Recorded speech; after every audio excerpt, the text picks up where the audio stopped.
Floodwaters continued to rise across the Great Plains this week, inundating dozens of Midwest riverside towns and farms. The floodwaters resulted from a calamitous combination of substantial late-season winter storms, followed immediately by a spring thaw. The disaster has left at least 3 dead, stranded or killed large numbers of livestock, and damaged thousands of homes and businesses.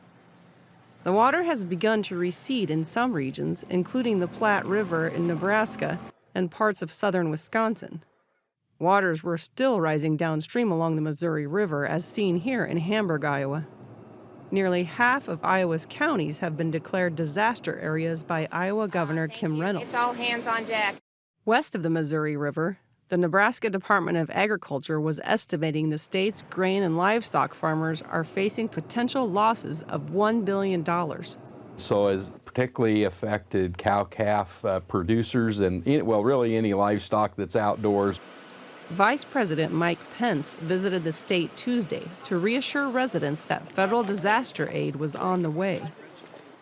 Our message is this: we're with you, and the American people are going to stand with people across Nebraska, across Iowa, across all of the 8 states that have been impacted by this severe weather and this flooding. Vice President, we really appreciate you coming to take a look firsthand about what the damage has been across the state, because this is the most widespread damage we've ever experienced in our state's history. The Nebraska National Guard helped the state's ranchers Wednesday with airdrops of hay bales to stranded cattle herds. Local fire and rescue personnel, like these from Chapman, pitched in to rescue stranded residents. We're going to be waiting for an airboat to get here to get a gentleman out of his home. All right. I'm good now. Thank you. Nebraskans volunteered to pitch in and help the National Guard deliver water to communities where the supply was either unsafe or unavailable. According to the Nebraska Emergency Management Agency, roads and other public property in the state sustained an estimated $550 million damage, while private property damage estimates were nearing $90 million.